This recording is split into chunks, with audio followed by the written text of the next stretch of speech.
This is sacred ground. It is tortured ground. And on Thursday night, it's going to be a place of murder. A murder that doesn't have to happen, but one that has happened now over and over and over again under a supposed pro-life governor that could stop any of these murders with a phone call. There is no redemption with the death penalty. There is no hope with the death penalty. We pray that Governor Bill Lee will live up to what he writes on Twitter. What do we want? Justice! When do we want it? Now! Christians, we are the problem. The death penalty would not stand a chance in America if it weren't for the support of Christians. 95% of executions are happening in the Bible Belt. So we are raising up our voices, right? To stand up for mercy, to stand up for life. We won't be silent anymore. Everybody say somebody's hurting our children and it's gone over.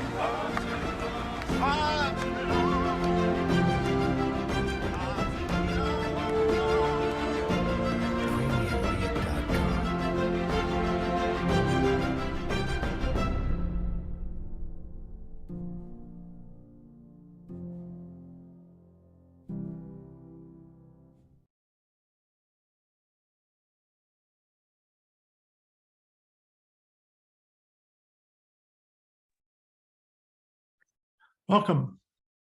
Greetings, everybody. I'm Abe Bonowitz, and here with Jessica Hawkey and SueZann Bosler and Charles Keith, and Julie Rinker is here, and she is graciously hosting us here in Dallas, as myself and Charles are here in Dallas, and we're on our way, hopefully, to not be at the execution scheduled on Tuesday and Thursday this week, but we're here if we're needed, and just after a short organizing trip to Oklahoma. So that's what's happening. And this is the forecast. And normally, Alli Sullivan would be here with us, and she is unavailable tonight, it would seem.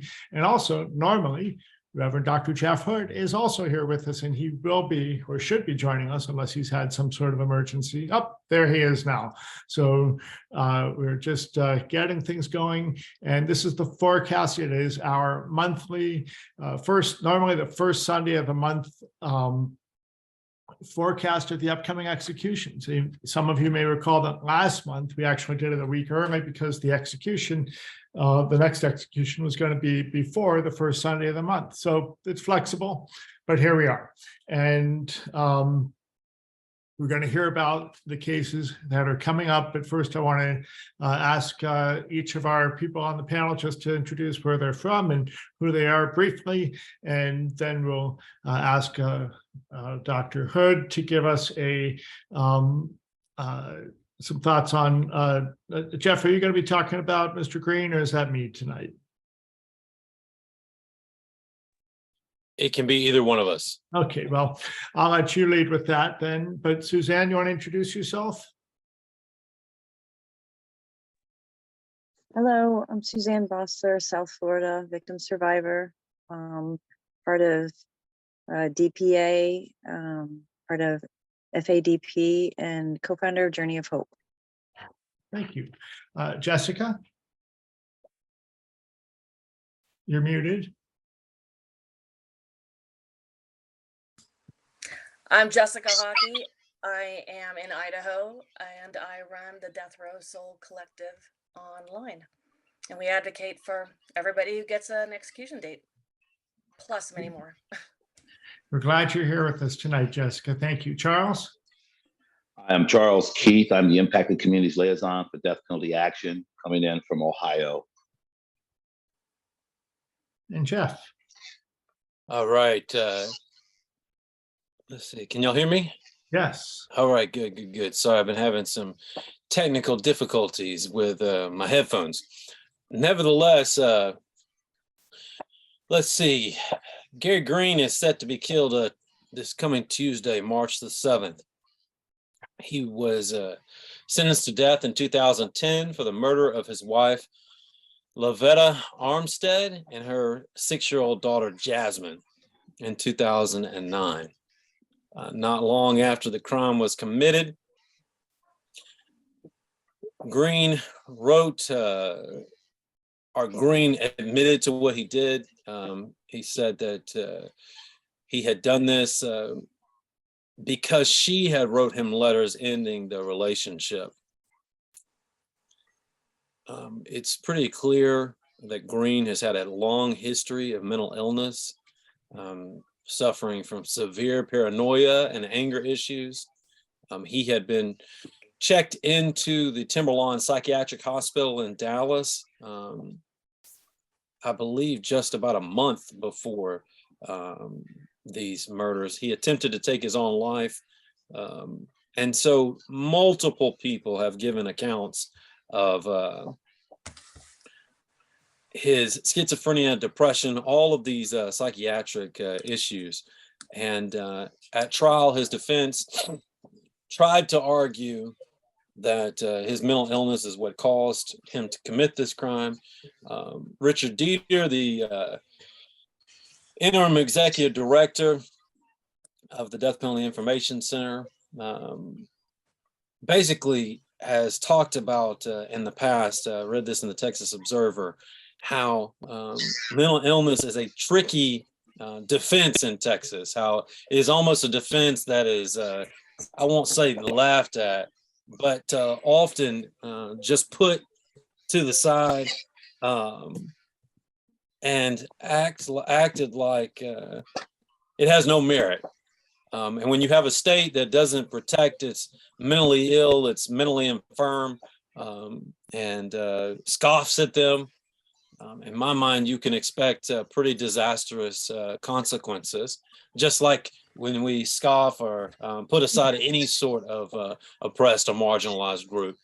With that said, just last month, supposedly progressive District Attorney John Crusoe in Dallas refused to stop this execution, refused to join defense effort to stop this execution.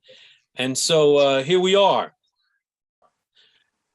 I think that it's important to point out that Mr. Green has experienced a lifetime of errors with regards to mental health here in Texas.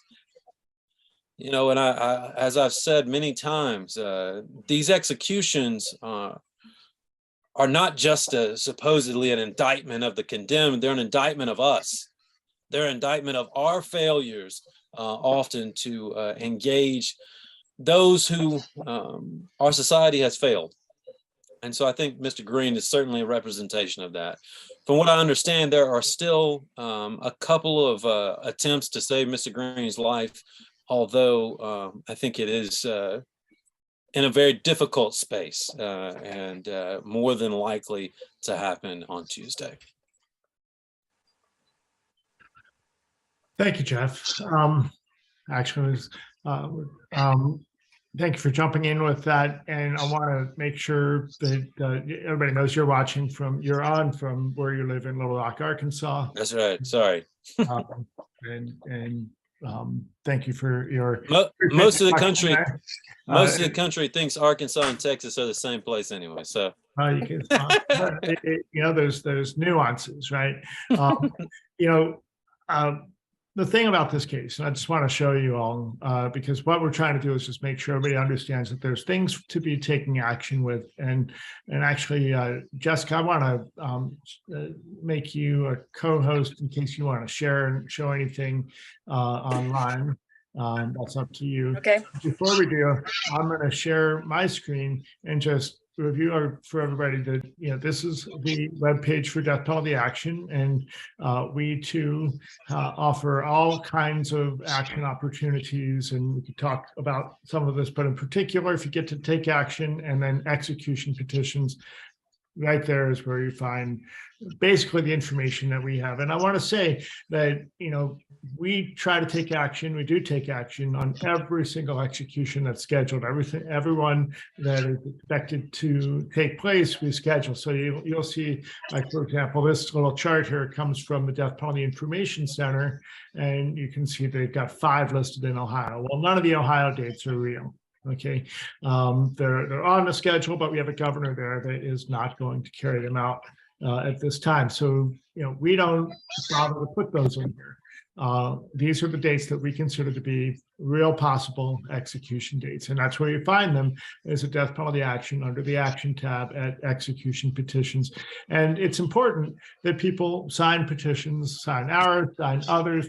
We make sure as part of our ethic that we have a petition for every case. And sometimes there are situations where other organizations or campaigns have their own petition for a particular case, and that's great. We encourage people to sign all of them, sign ours, whichever. What we do, the one thing we don't do, we try to share everybody else's petitions on social media and that sort of thing. What we don't do is share or use change.org petitions, because we feel like they are, people make donations and think they're giving to the cause or to the person, and actually it goes into that organization, and they don't then do anything to help people carry on except just add their name. What we do when people join our list is encourage further action. Phone calls are going to start up tomorrow morning, and we'll be shutting down the phone services for the Texas governor all week, because we have 2 executions this week. So, and we do.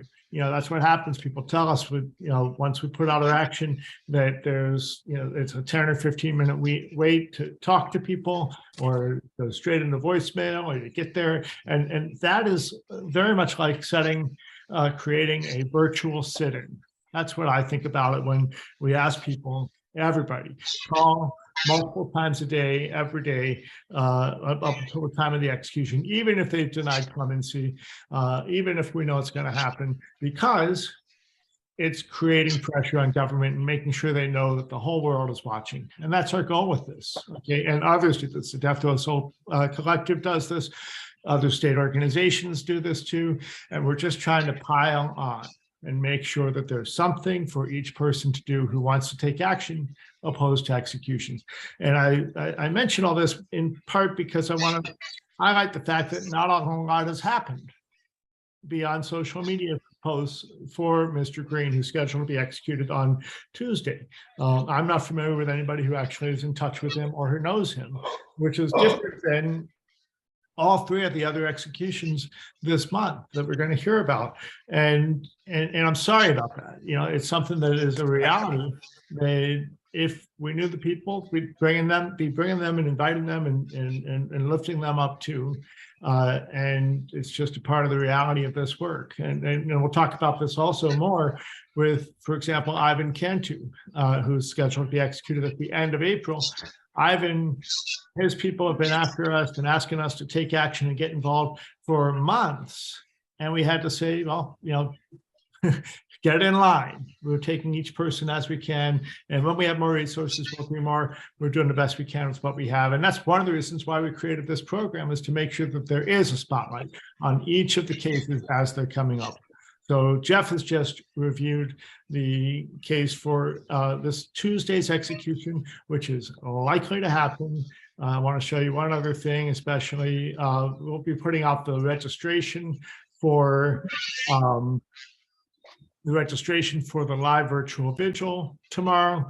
But also, if you go to the webpage, where I put that, here it is, for the Texas Coalition to Abolish the Death Penalty. If you're in Texas, they've got a whole list of vigils in your area, and you can find that at tcadp.org under what they do, or get involved, I should say, stop executions.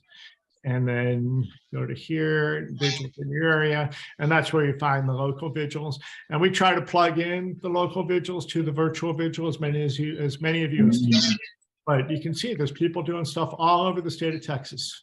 And it's hard sometimes for us to know, and that's why we're highlighting it. Activism is important. People doing what they can is important, and we support that in any way that we can. Look at all these vigils that are going around the state of Texas. So bravo to all the people that are involved in doing that. With that, next on the list is Arthur Brown. And I'm going to invite Jeff to tell us what's happening in Arthur Brown's case. I will tell you that we're in direct contact and collaboration to the extent that's appropriate with the attorneys in this case, as we try to be with every case. And I can tell you that they are feeling like there's a really good shot that this will not happen. If you saw the case filings, if you go to the petition for Arthur Brown, you can see a link to the case filings, and you'll see they've asked for, there's a motion to withdraw the execution date. There's a motion for an evidentiary hearing. There's a motion for DNA testing. One of the things that is really always difficult when there's innocence claims, as we've seen in so many of these cases, for example, in the next 5 executions in Texas, there's 2 with severe mental illness. And we say, don't execute the mentally ill, right? There's 2 with severe mental illness, but there's also 3 that have innocence claims. And Arthur Brown is the first one. That's this Thursday. And for us, the best we can do, and what we try to do, is say, there's innocence claims and they seem legitimate and everybody needs to look at them and we're going to hear about them and look at them. But there's a difference between a case like Ivan Cantu's, for example, which we're working as hard as we can on, but his lawyer is, she responds to our emails, but doesn't say anything very much except to acknowledge them, versus what we're getting from Arthur Brown's attorneys, which are saying this guy's innocent and this needs to stop. And it's different when the attorneys are out there. And that's hard, especially when we're trying to work with people, as we do with the families of these people who are desperate to save their loved ones. So that's what's happening. So with Arthur, there's lots of filings, but with us tonight is Reverend Dr. Jeff Hood, who is Arthur Brown's spiritual advisor, has been with him. It was just last Friday, actually went through the whole vetting process with half of the senior people at the Texas Department of Criminal Justice to approve him to be inside the death chamber. So Jeff, take it away on Arthur Brown. Sure. First and foremost, I just want to say that Arthur Brown is one of the kindest people I've ever met on death row or off death row. This is somebody who has an incredibly generous spirit and I think has just, like I said, a generous spirit, but also just a presence of grace and mercy. And I think that's important to point out. Arthur has been on, he goes by AJ. I've called him Arthur. Arthur has been on death row since 1994. That's right, 1994, almost 30 years. I think that, it's important to say this is someone who I believe was convicted on bad forensic and flawed eyewitness accounts.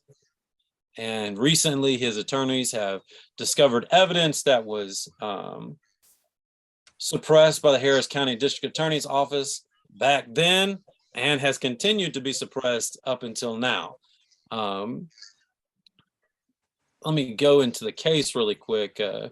Brown and 2 other men, Marianne Dudley and Anthony Dunson, were convicted in the 1992 murder of several members of a family and their neighbor in Houston. Brown was tried first and sentenced to death. Dudley was also given a death sentence and executed in 2006. And Dunson is serving a life sentence. The men have always maintained their innocence. I think it's important to quickly say the names of those who were killed in this case. The guys the perpetrators shot 6 bound people: Rachel Tovar and her husband Jose, Frank Ferris, their son Jessica Quiones, their daughter-in-law Audrey Brown, their neighbor, and Nicholas Cortez, an acquaintance who entered the house during the break-in. Only Rachel, Tovar, and Cortez survived. The family, for better or worse, perhaps worse, was selling drugs out of the home, and it was known as a spot that people were coming in and out of. With that said, there is with multiple moments in this case that are incredibly problematic. One is that Arthur Brown's sister, Kayla Moma, was forced to testify against him, threatened, I believe, with getting her children taken away. Later, she says that she was coerced. The state brought in firearms experts that really kind of created fantastical evidence. And,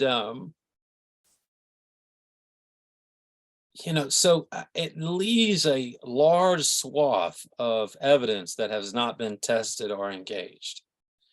And so now Arthur's defense team is demanding that there's a bed sheet that's never been tested for DNA, a knife that was used to cut the sheet into strips that's never been tested. There were multiple witnesses who have never been tested. And there's enough doubt in this case where it's another one of these cases. Of course, I believe that Arthur is innocent, but this is another one of these cases in which the question has to be asked: what would it hurt to test these pieces? I mean, if we go forward, the consequences are immeasurable. A human life. What would it hurt to test these things?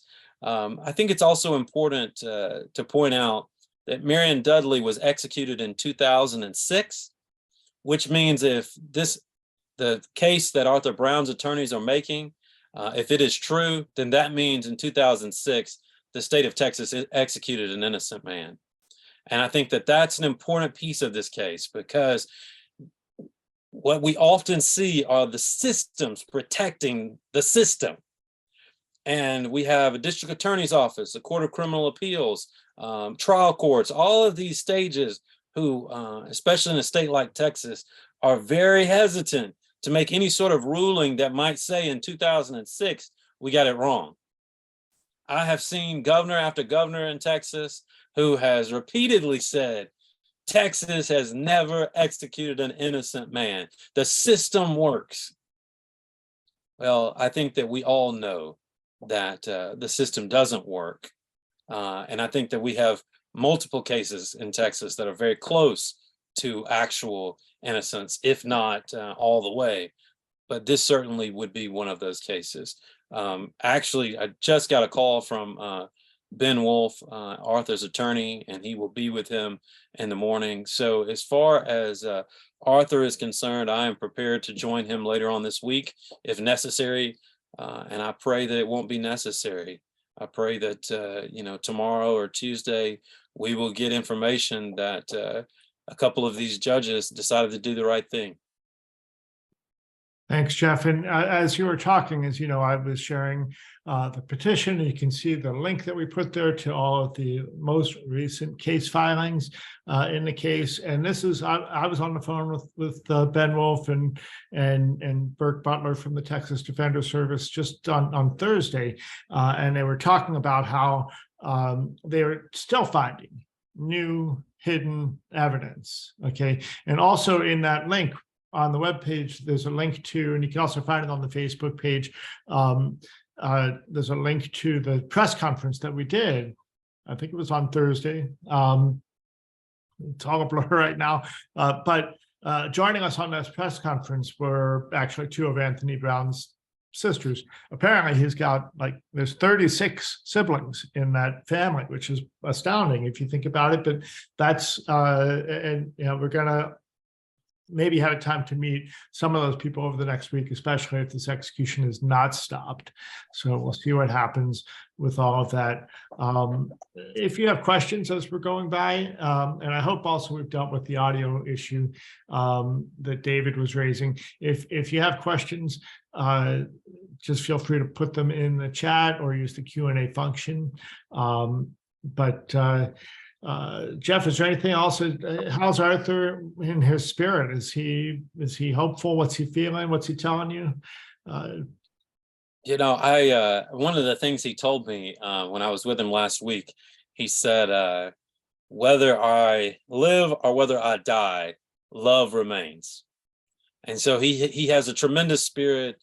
We spent some time reciting some James Baldwin together, one of my favorite authors, and one of his too. And so his spirits are high. And I think that that is a testament to just the strength of soul that he has.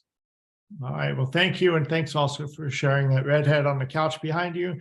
Philip, wave. Here we are. And so thank you, Jeff. Again, questions are welcome in the chat and not using the Q&A. I want to share next is the case next on the schedule is the case of Gerald Pizzuto. Now, this is one that's been coming up over and over again. I want to talk a little bit about this because Gerald Pizzuto is scheduled to be executed yet again. He's had a number of execution dates. Let me just share my screen here and get back over to that petition. Let's see here, Gerald Pizzuto. And you can see this is a guy that, oh, we've changed the picture here. There it is. You know, he's wheelchair bound.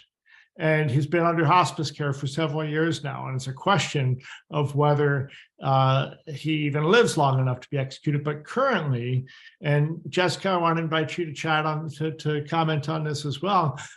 Currently, we have a situation where they've set an execution date in Idaho, and they don't have any mechanism to carry out the execution. They don't have the drugs. And just, what was it? I think it was Tuesday this past week, might have been Wednesday, there was a hearing in the House Judiciary Committee in the Idaho legislature about the firing squad, whether they can bring the firing squad to Idaho as a method of execution.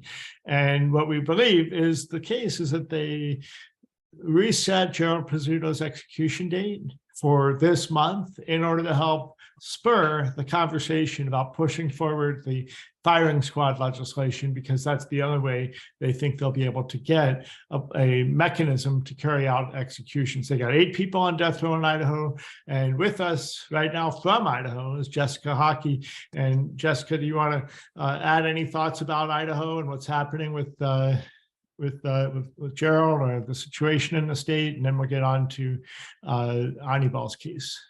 Well, Idaho has the money. I mean, it might not seem like we're a state that would have that kind of money, but they do. But I don't think there's as much interest publicly to even go through with something like this because of the money. The people in the state want the money to go to education and reform and different things like that. But at the same time, it is a pro-death penalty state. But it's just not in our face because, like you said, there's only 8 people on death row. So, but we also have the recent murders up in Moscow and the Daybell case with the children that were murdered. So, you know, that they could use that. They could use it to spur it on. So who knows what'll happen. Okay, well, thank you for that, Jessica. And what we know is that there is a team of folks working. We helped gather witnesses for that hearing. The bill, of course, did pass in committee. Now it's going to go to the House floor, and then we're open to stop it in the Senate if we can, and we'll see what goes on with that. Again, invite your questions and comments in the chat. And now we'll move on to the next execution that's scheduled. And by the way, I did put in the chat the link to each of these petitions. So with that, Jessica has been leading a campaign with the Death Row Soul Collective about Annibal Canas, the next person executed, scheduled for execution, the last person scheduled to be executed in the month of March at this time. And I say that at this time because there's at least one state, Georgia, which can set a date and carry it out within 2 weeks if they want to. So you just never know what's going to happen in those situations. But we think we've only got 4 this month, 2 this week, and a total of 4. And we don't think that Gerald Pizzuto is actually going to happen. Jessica? Yeah, nobody thinks that Pizzuto will really happen because of the drug situation, obviously. But as far as Andy Canales goes, Andy has been a contributor of ours for, I think, 2 years now. He's been writing for us for a long time. And he's kind of taken us on his journey of reformation, I guess. I mean, just his life through death row and prison and whatnot. The sad thing that happened was we heard that he had a date for execution before he did. His lawyers were not notified, and I had written him that, what do you want us to do? How do you want us to start? And he got that message after he was put on death watch. He wrote an excellent essay called Graduation Day, which we posted some weeks ago, about the day that they showed up to transport him to death watch. And I would recommend that everybody look for that and read it. As we know, Where that's would we not find that? on our Facebook page at Death Row Soul Collective. Got it. You would have to scroll through a few weeks worth of essays, but it's there. It's called Graduation Day, and we've been giving Andy a space like pretty much every week for his essays and for promoting his case. I guess the main thing everybody needs to know about Andy Canellis is that he's innocent of murder. He didn't commit this murder. There was no DNA, no forensic evidence whatsoever that linked him to the murder. It was a jailhouse snitch that basically is the only testimony against him.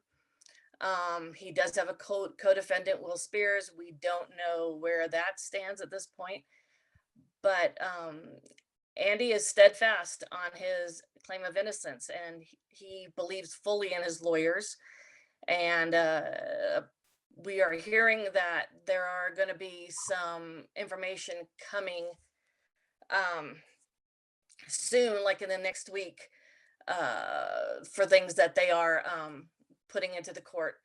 One of the most interesting thing is I heard from him the other day that the lawyers were actually contacted and told that they had more evidence to prove his innocence from the state. The state contacted him to tell him that. So that's very good news. Andy is very, very hopeful, very confident, but at the same time, he reminds me how many days he has left. I talk to him every Sunday from Death Watch, and he's a positive man. He has a lot of faith. He is deeply rooted in his Christian religion, and he believes things will work for the best for him. And it's hard because we know him. He's a friend. None of us expected him to get a date. He didn't expect to get a date. It really, really came out of nowhere for him. And I see you're sharing our page, and I'm sure you also got our letter we sent out today. So today we sent out a email. It's the first time we've used this on our page, asking everybody to copy and paste and send in a letter to the board asking for clemency. So we're hoping we get a lot of feedback from that. We know we've had over 80 people already look at the clemency letter, and it was written by Andy, and we edited a little bit. It was approved by his lawyers, and we're just trying everything we can think of. I mean, as you know, it's up to the lawyers in the end, but the more people that speak out and the more people that say something, and I mean, we're hoping for the best. It's a hard situation. Thank you, Jessica. Now, it is, and thank you for your leadership on this. One thing I wanted to also, I'm sorry, one thing I just remembered to mention. Go ahead. When he had his original trial, the only mitigation they used for him was that the trial attorney said, "This man is a good artist." That's not a direct quote, but that is pretty much what they said. They go, the only thing he has going for him is that he was a good artist. It was one of the saddest things you could have ever read, when he actually had files and files of mitigation they could have used. Of course, when somebody's innocent, you're not looking at it being mitigation to save them. But at the same time, he would have never gotten the death penalty if the mitigation had been properly used in court. His sisters and were never contacted. They never even knew that he was sent to death row because nobody contacted them. Where is he from? Where's this case out of? In Texas. Right. He was serving, he was in prison because it was the murder of a fellow inmate. COs and testified for him. He actually had officers testify for him that they did not believe he could have committed the crime. And still he ended up on death row. Abe, I wanted to jump in really quick, if that's okay. Hey, Jessica, it's interesting how all of this is interconnected. Will Spear was actually the first person I ever wrote on death row. And we have been friends since 2010. And he was one of those that I got connected to with the Death Row Support Project. Just that tremendous wellspring of connection that they have been all these years. But I would not dare get into the case. But I will say that, it just shows how the devastation of these cases just weaves in and out of all sorts of people and all sorts of folks who just see no guilty, not guilty, whatever you want to, describe people as, that sees no comfort for society or for each other and continuing to kill people. Correct. But I wanted to make that connection. Yeah, Will had actually contacted my co-founder and thanked him for helping Andy, and because he has grown as a person in prison. I mean, he's thankful for that, for his growth in prison and turning his life around and his newfound religion. I mean, I don't want to say that in a slight way, but I mean, it's extremely important to him. His fellowship and everything. He firmly, strongly believes in his mission now, for lack of a better word. I mean, and one of the reasons he wants to not be executed is that he wants to set a new path for the people he's in prison with and help them learn to fight for themselves and grow and find God. And he has a mission. It's very inspirational, and he does share it often in his writings. So, Abe, I not to get too far down this road, but I did need to, as the resident theologian for death penalty action, I wanted to bring up a key piece in this. There is a major question in my mind, as a person of faith, as a Christian, of, is the prison allowing for this type of religious transformation in order to make it easier to execute these guys? And what I mean by that is, in the evangelical context, if someone is saved or someone is born again, then they will go to heaven when they die. And so therefore the consequences of executions are not as great. So it presents a wide array of theological questions, the way that religion is pushed into the Polunsky unit, in my opinion. I agree with you. I But I was lucky enough or fortunate enough to see Andy's baptism. I was able to get the video, and as not a religious person, it was an extremely moving film to view. And it has changed his life. I mean, it's made every bit of difference for him. So, for whatever their reasoning is, which I don't know if it's for good or what, but it was a very powerful statement. Thank you, Jessica. Charles Keith is here, and I want to invite you, Charles, to turn on your microphone there. And we've had, well, first introduce yourself again a little bit, but here we're talking about 3 cases of innocent people on death row, and this epidemic that we're in, and this inability to bring evidence. And you, as the person who found all the evidence that proves your brother's innocence, how would you like to add to this conversation? Again, my name is Charles Keith. I am the Impacted Communities Liaison for Death Penalty Action. I'm also the brother of murder victim Durad Keith. Sometimes I get so involved in trying to help and defend my brother Kevin, I forget about my brother Durad, who was also murdered, and this is an unsolved murder. So, sometimes, when we're doing this, I get on both sides, the murder side and the other side. But I heard you say, and you mentioned about his mitigation.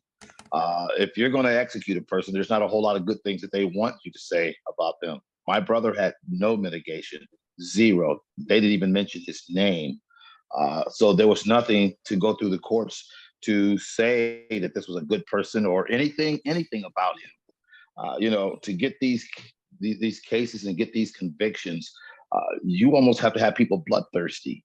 And as I had mentioned to Abe and so many other people, when these guys are going on the death up on these death penalty cases, to be on the jury, everyone has to be for the death penalty. Now that gives the prosecutor one heck of an advantage, because he knows his jury wants blood. This is a lynch mob. These are the people that are for the death penalty. Because if you were against the death penalty, you cannot sit on that jury. So the prosecutor knows this. So all he has to do is meander through the ways, and when you get to the very end, he knows that this convicting jury is going to convict, because like I said, you have to be for the death penalty. So here the prosecutor wants a conviction, here the jury wants blood. They're in connection, they're in cahoots together, and next thing you know, you have a conviction. And then the jury is detached, they go home to never be heard of again. And this is when the system kicks in. Because now you got to go through the appeals process. Lawyers have to file motions. I mean, you have to do so many things. And, as they said, that you have prosecutorial misconduct, but also you have to understand that you have jury that doesn't understand the consequences of their conviction. They don't understand all the things that this guy's going to go through. They don't understand that anything that's going to show a reason to save his life or the fact that he's innocent is going to be denied. The jury doesn't know all of that. So, they're not getting a good bird's eye view of the system either. To me, they're being utilized because they are a death penalty jury. And that's what's happening to a lot of these guys out here. It happened to my brother in Ohio, which we were blessed. He went within 13 days of being executed. Governor Strickland, thank God, saw the truth, but during the time of election, he gave Kevin life without parole. And he stated that he was going to come back and review it after the election. He lost the election, and that left my brother stuck in prison for the last 14, 15 years.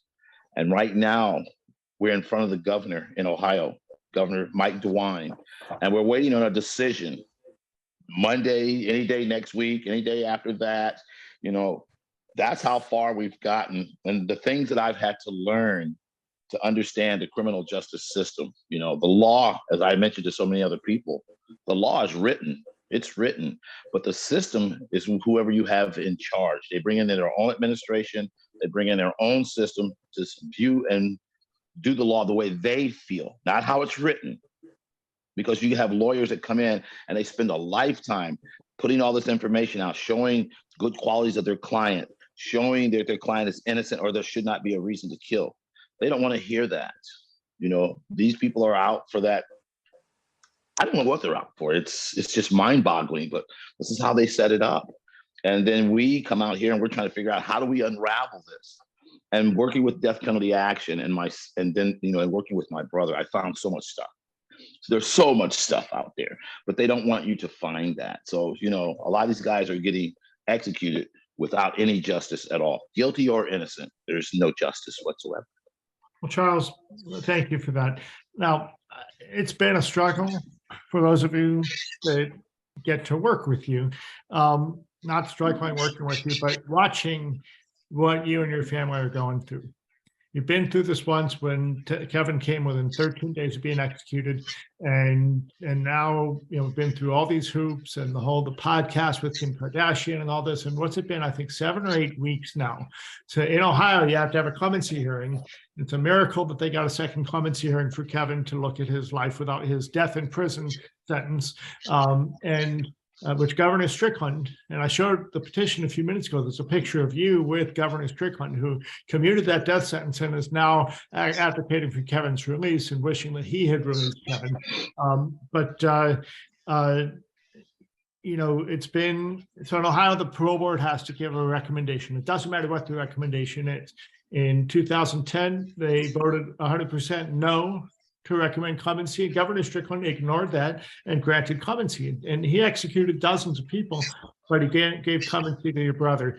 And so now he's got another full-on no vote. We're not going to get into all of that today, but just to say, what I really wanted to ask you, though, is to share a bit about, every time the phone rings, you wonder if is this the call? And what's it been like in this situation? And of course, you've been there also. We've got 4 families this week waiting to hear whether their loved one's going to be killed. Yeah. You've been there. Please put us in your shoes for a minute. Well, you've seen that stuff on TV and it's kind of sci-fi-ish, you're like, wow. And then there you are sitting next to the phone and it continues to ring and, you're staring at it because you know what's going to be on the other end. But when you pick it up, it's someone else, it's a loved one asking, is he going to be executed? It's a friend. It's always somebody. So next thing you know, you pick that phone up and there's that attorney. And whatever they say, it just echoes in your head. And what they had told me was that Kevin will not be executed. And after that, I didn't hear anything else they said. I really had to go back. He will not be executed. And that's all I could hear. I was done. You can't prepare for things like this. And I've told people, every day that my brother's in prison, I know that he's innocent.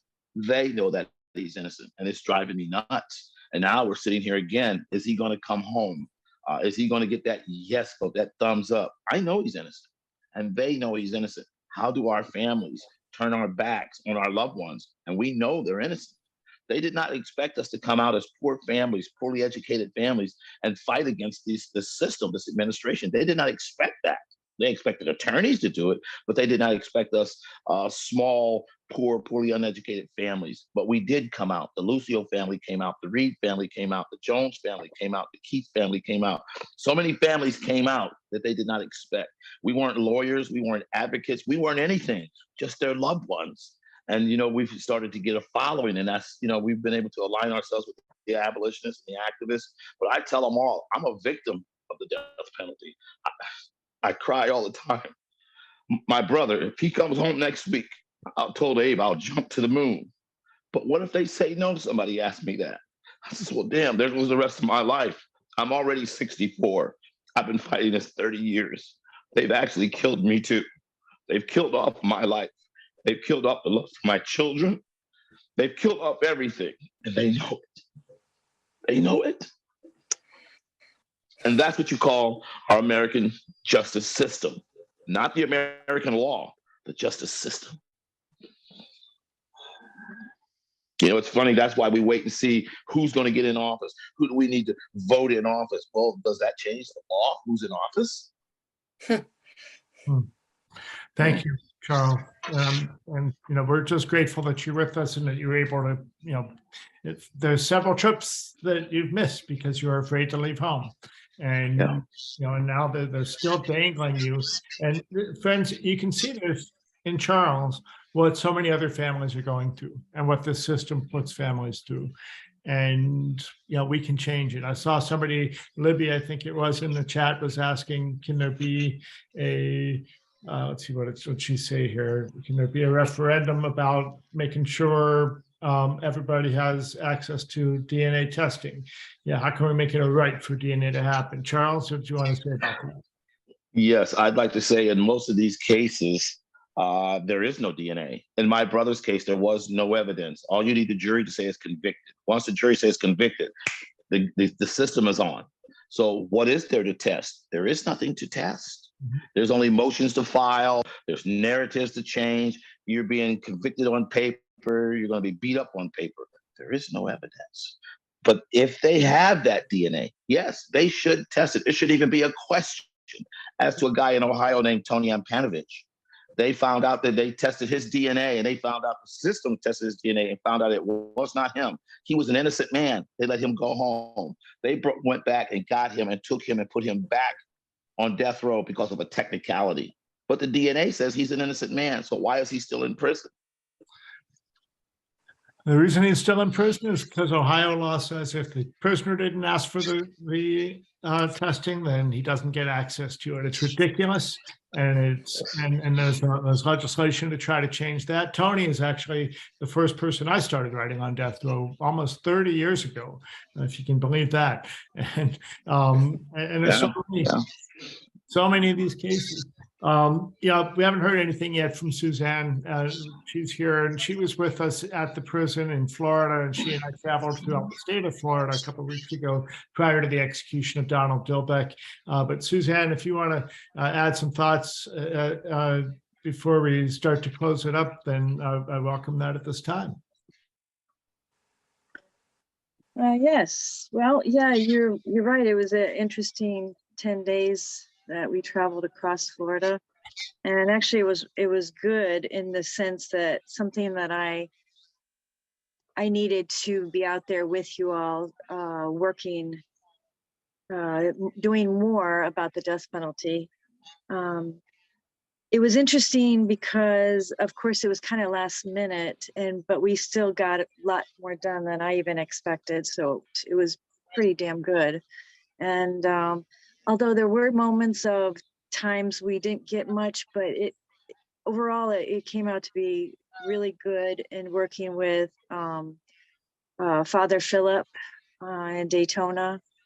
And it was also wonderful to see him up at the outside of the prison on the day he got executed, about all the people that came out from his bus and from the community. Even the kids that we had there, that we had them hold some signs and be a part of it.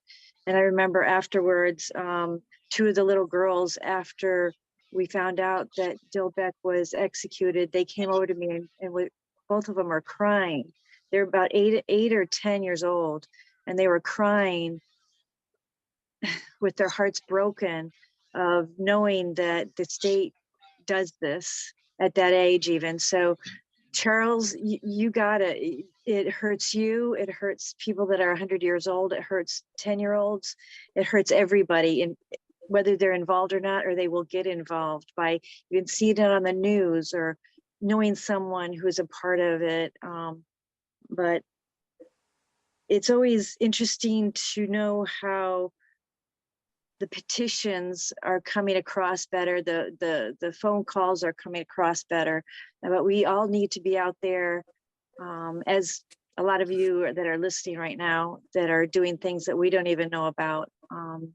I honor you all so much for being a part of this and be a part of our abolitionist. In the next couple of days for you all, Charles and Abe going out there, and Ashley, what's going to be happening or what you're going to be finding out. As we all know, we never know until the last minute of what's going to be happening. But I'm praying, we're all praying, but we're all going to go forward and do our part, and hopefully being a part of abolishing the death penalty.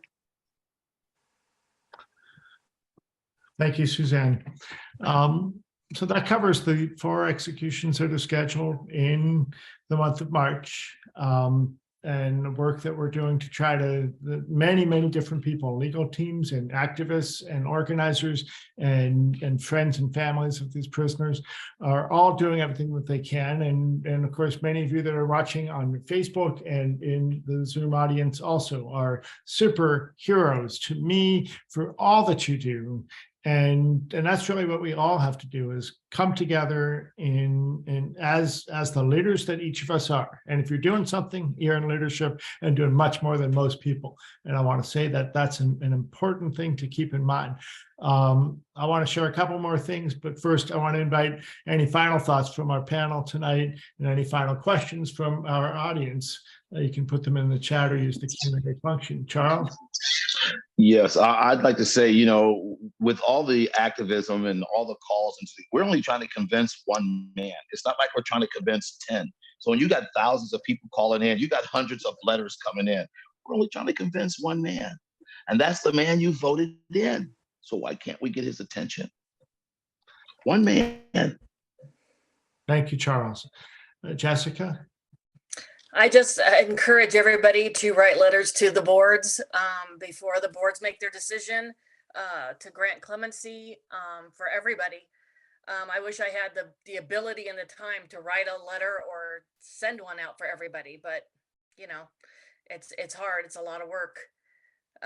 But take it upon yourself. Write any letter you can and just say how you feel. It doesn't hurt, and it's easy. Takes a few minutes. Jeff?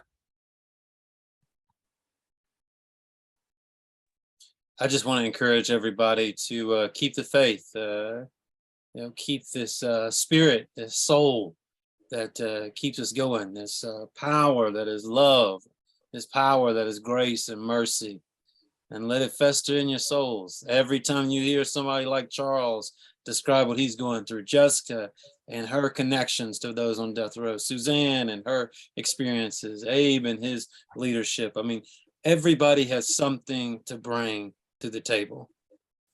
So just keep the faith, keep the soul, keep the power of love, and we're going to do this. SueZann?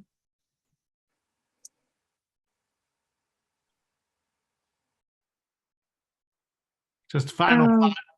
Yeah, well, I can't say much more of what you just said. You guys said it all, really, to everybody out there. Is we all have each of our parts. Whoever's listening has your part. I have my part. Abe has their, Charles. Everybody has our part, and we're all going to work together and continue this work together and never stop.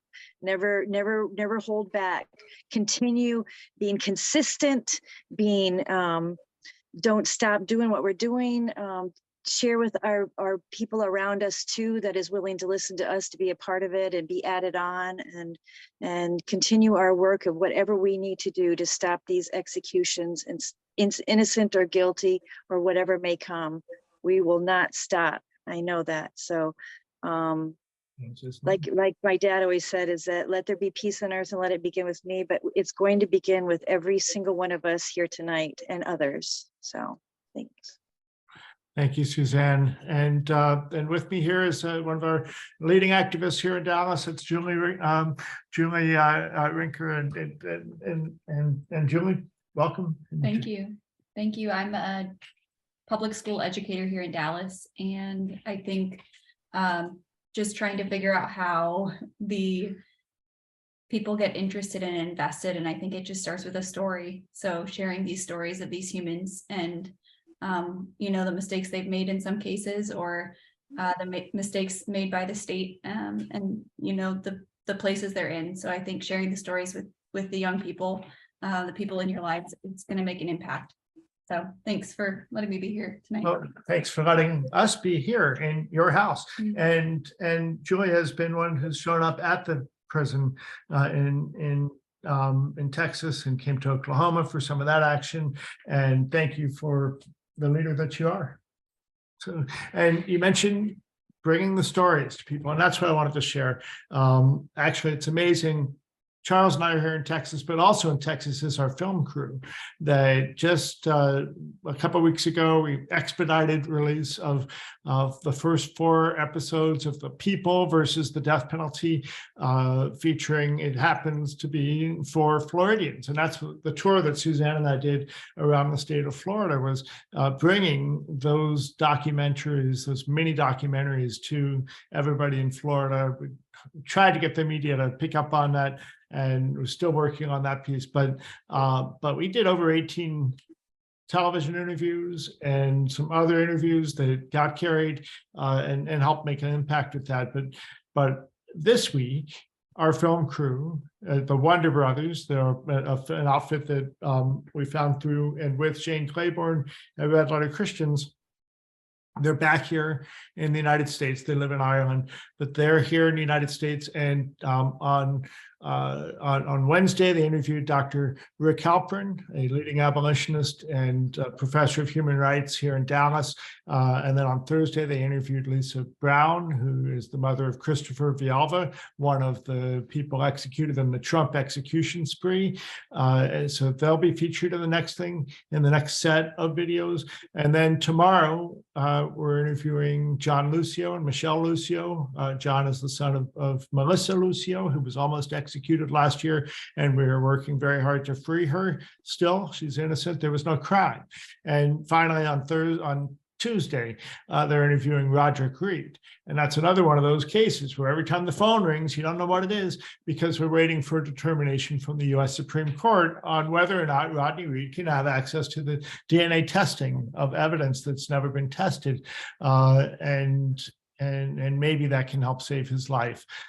So we're featuring this, and I want to just share with you, because one of the things that's a constant throughout each of these executions is that when the state is killing in all of our names, they're asking state workers to take on the burden of that. So I'm going to share my screen again and show you again on the front page of Death Penalty Action. This is where you find this, right at the top. Featured projects, the People versus the Death Penalty film series.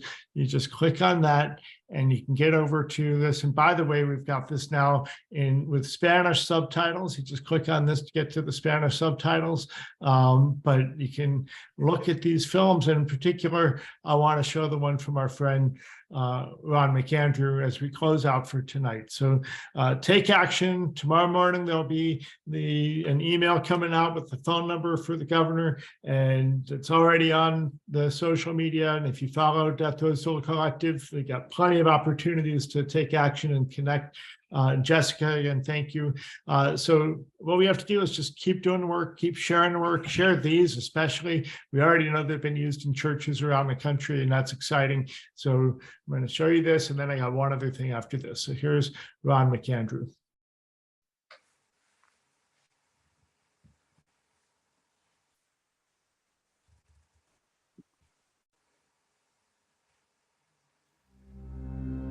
I grew up on a small farm. There was a lot of Bible reading in front of the fireplace in the evenings. An eye for an eye and a tooth for a tooth was often used not just as a quote from the Bible, but it was an expression that we should use and believe in. And I did. I grew up supporting the death penalty simply because I thought it was the right thing. That's what I was told. That's what I believed.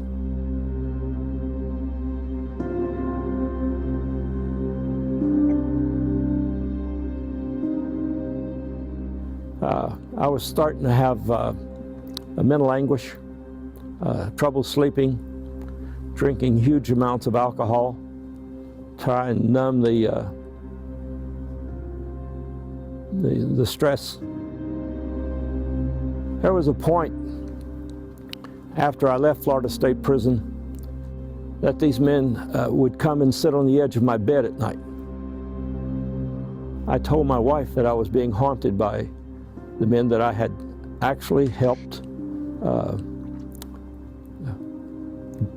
leave this world. The black skin, once you've electrocuted someone, gets an ash color to it. And they still had that color on their faces when they would sit on my bed. I could see them. They'd just look at me, you know. Pedro Medina will always be paramount in my mind, and when I think about these things. Is he one of the ghosts? He's one of the ghosts. Yeah. When I gave the signal to the executioner, it was a pop. And if you've ever done a light switch or something and there was a pop, you know instantly that something's wrong with the electricity. And within a few seconds, the smoke and fire came out from underneath that copper helmet. In fact, came right up in front of my face because I stand about 3 feet away from the electric chair. And and it just kept smoking, and the smoke got blacker and blacker and blacker. And the electrician, who's wearing these big lineman gloves, had his hands ready to take the helmet off of his head, and he looked at me and said, "Continue, continue." There was no way we could stop at that point. I said, "Absolutely, continue." And the room filled with smoke. I ordered the colonel to open the window to let the smoke out. The smoke went upstairs where all the inmates on death row could smell burning flesh. I had it all over my body. I threw my clothes away that day. I couldn't scrub hard enough to get the smell off of me. Everybody in the room, the colonel, sergeant that's on the phone with the governor, we were all covered with this mess. And it was a bad day. The wriggling of his body, his arms trying to grip the table, and his heaving of his chest. I believe that he knew he was being burned to death. And I really don't want that feeling to go away. I want to remember that until my last breath. I want to remember it so I can tell it to people like you and to anybody else who will stand in front of me long enough to hear it. A premeditated ceremonial political killing, that's what I call it. This is much less than what we should be as Americans. Much less.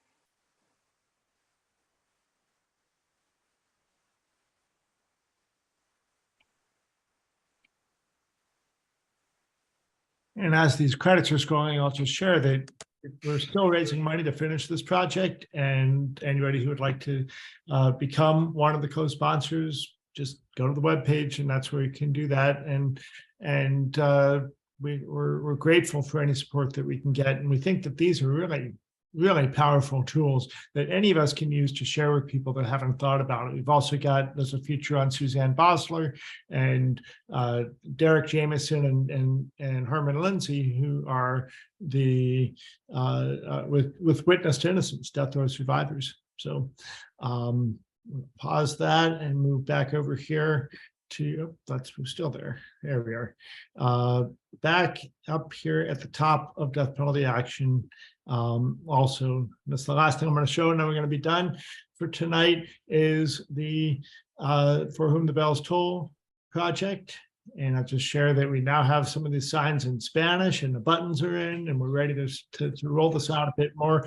For Whom the Bells Toll asks communities of faith to engage on the weekends prior to executions, and to pray for all those impacted. A little bit slow here loading up this web page, but it's coming. And it's just another opportunity and a tool for people to get involved. So it's slow in starting up, but we're really pushing this opportunity to take this to communities of faith. And here's a little bit of video about this.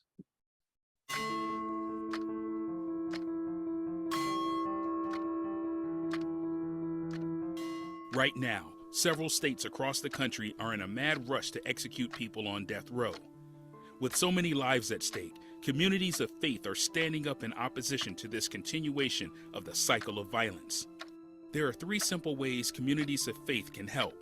First, add a special time of prayer during your services prior to a scheduled execution. We ask that you pray for the victim's family, the offender and their family, legal teams, court officials, executioners, and others impacted. Second, toll a bell for 2 minutes on the day of an execution.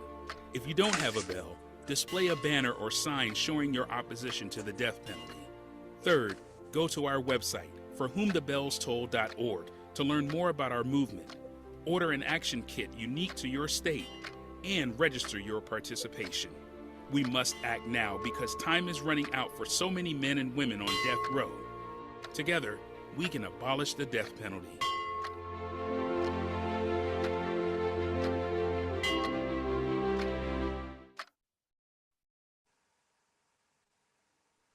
And with that, I'll just share, we got the yard signs like that. Got them in Spanish too, ready to send them out, got a whole pile of them. So if you let us know how we can support you and your action on these issues, we'll do our best. And it's all I can promise is our best, which is not always everything we want it to be, but we're working on that. So with that, thanks everybody very much for participating. And tomorrow morning, we'll have a link out for the online Zoom vigils, the virtual vigils. We'll have that together both for the Tuesday execution, and actually we'll probably wait until Wednesday morning to send out the registration for the Thursday execution if it looks like it's still possibly going to happen. Okay, we always wait till the last day or two in hope and prayer that the executions won't happen and we don't have to prepare for a vigil. So with that, thank you all very much. Make it a great night and get ready to take action starting at 9 a.m. Central Time tomorrow morning. It's be time to stage our virtual sit-in via phone with the governor's office. Take care.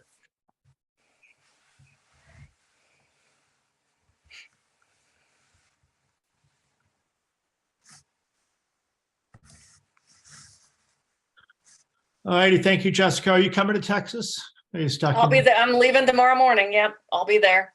Okay, And well, I'm seeing Annabelle from 1 to 5, and then I'll drive to Huntsville. So all right, we'll see you in Huntsville on Tuesday then, and glad to see you in person finally. Not yeah, glad finally.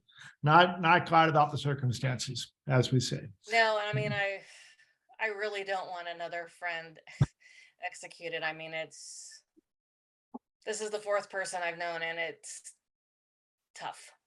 Yes, and I know what you mean. Yeah. Have a good night, See you then. everybody. Thank you. Thank you.